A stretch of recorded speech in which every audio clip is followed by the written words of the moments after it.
Assalamualaikum warahmatullahi wabarakatuh. Selamat pagi para pecinta PPKN dimanapun berada. Pada pertemuan kali ini kita akan membahas submateri yang akan kita bahas mengenai hakikat konstitusi dan undang-undang dasar.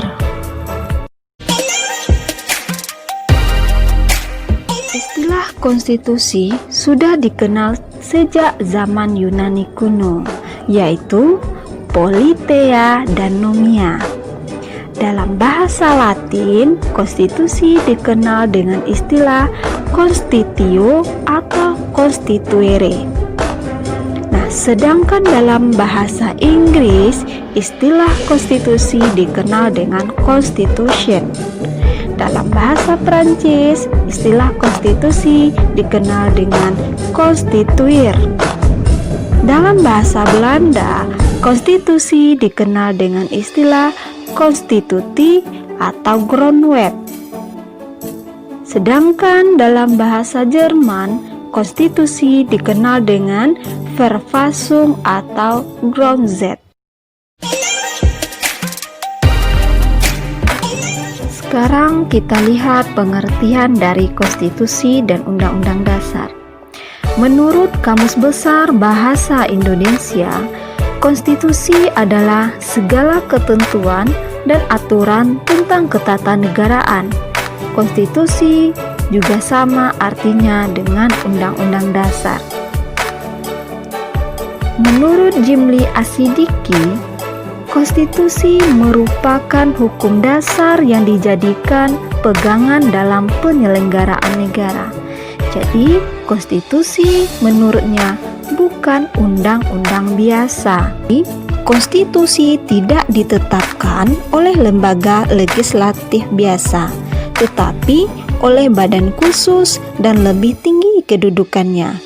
Dalam hierarki hukum, konstitusi merupakan hukum yang paling tinggi dan fundamental sifatnya, sehingga peraturan-peraturan yang di bawahnya tidak boleh bertentangan dengan konstitusi atau undang-undang dasar.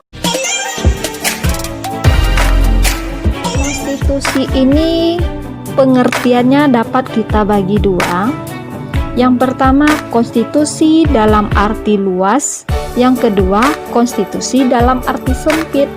Lalu, apa bedanya antara konstitusi dalam arti luas dengan konstitusi dalam arti sempit?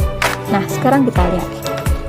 Konstitusi dalam arti luas merupakan keseluruhan aturan dan ketentuan dasar, baik hukum dasar tertulis maupun hukum dasar tidak tertulis, yang mengatur mengenai suatu pemerintahan yang diselenggarakan dalam suatu negara. Sedangkan konstitusi dalam arti sempit merupakan dokumen yang berisi aturan dan ketentuan yang bersifat pokok dari ketatanegaraan suatu negara, yang disebut juga dengan undang-undang dasar.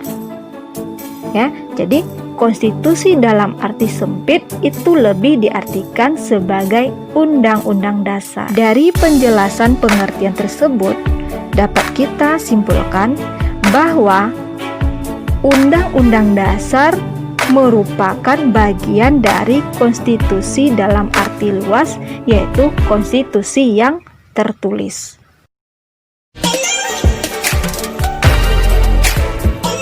Pengertian konstitusi dalam arti luas dapat kita bagi lagi. Pertama, konstitusi tertulis. Yang kedua, konstitusi tidak tertulis. Nah, apa perbedaannya? Konstitusi tertulis itu konstitusi yang dituangkan dalam sebuah dokumen seperti Undang-Undang Dasar.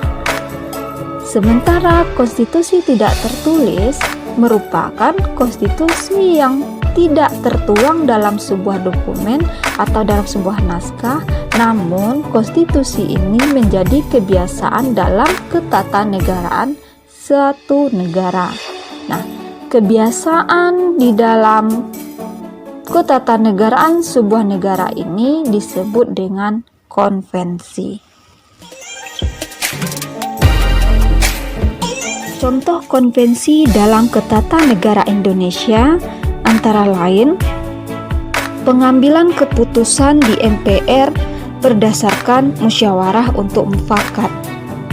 Nah, musyawarah untuk mufakat ini merupakan kebiasaan yang timbul di dalam sidang-sidang MPR dalam pengambilan keputusan di MPR. Dan kedua, contoh dari konvensi dalam Ketatanegaraan Indonesia yaitu pidato Presiden setiap tanggal 16 Agustus di depan sidang paripurna DPR. Keterkaitan antara konstitusi dan undang-undang dasar. Konstitusi merupakan hukum dasar tertulis dan hukum dasar tidak tertulis. Sedangkan undang-undang dasar adalah hukum dasar yang tertulis. Dengan demikian, undang-undang dasar merupakan bagian dari konstitusi yang tertulis.